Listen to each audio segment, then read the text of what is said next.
Penerimaan peserta didik baru atau PPDB untuk jalur prestasi sudah mulai dibuka beberapa sekolah di Kota Makassar. Salah satunya SMK Negeri 5 Makassar yang membuka jalur yang diperuntukkan bagi calon peserta didik baru yang mempunyai prestasi akademik dan non-akademik mulai dari tanggal 17 hingga 21 Juni 2019.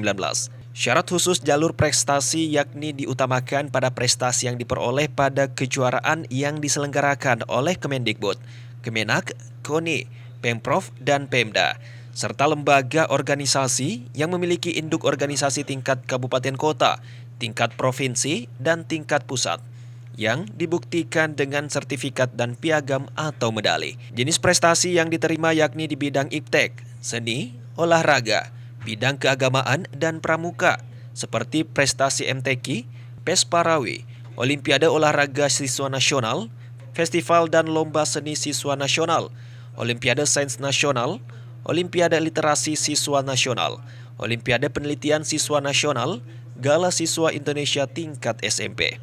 Jadi bisa prestasi dari Kemendikbud, bisa dari Kemenak, bisa dari KONI, bisa dari Pemprov atau dari Pemda.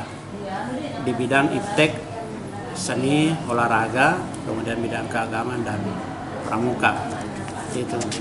Kemudian jalur prestasi itu yang sekarang bisa diakomodasi bisa kota atau kabupaten, bisa provinsi, nasional, dan internasional. Selain itu, khusus untuk jalur prestasi internasional juga diperoleh pada kejuaraan yang diselenggarakan oleh Asian Games, SEA Games, dan Olimpiade Internasional Olympic Committee. Ira Fajar TV dan Fajar Radio melaporkan.